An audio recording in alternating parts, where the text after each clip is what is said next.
ভারতের প্রবল পরাক্রমে একেবারে নাস্তানাবুদ অবস্থা পাকিস্তানের। গতকাল দুপুর ৩:৩৫ নাগাদ পাকিস্তানের ডিজিএমও ফোন করে ভারতের ডিজিএমওকে এবং আলোচনার পর দুপক্ষই সংঘর্ষ বিরতিতে সম্মত হয়। দুদেশের যুদ্ধবিরতি সম্মতিতে কি বলছেন ব্রিগেডিয়ার আশিস দত্ত, শোনাবো আপনাদের।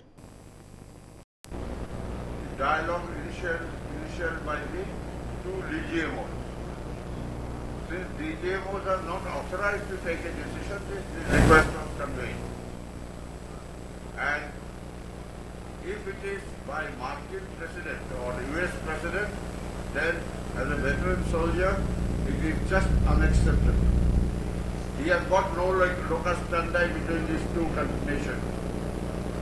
He initially supported us, but in a matter of 3 to 4 days, he started advising ceasefire. Marco Rubio rang up to say, contain the stop escalation. Who are they?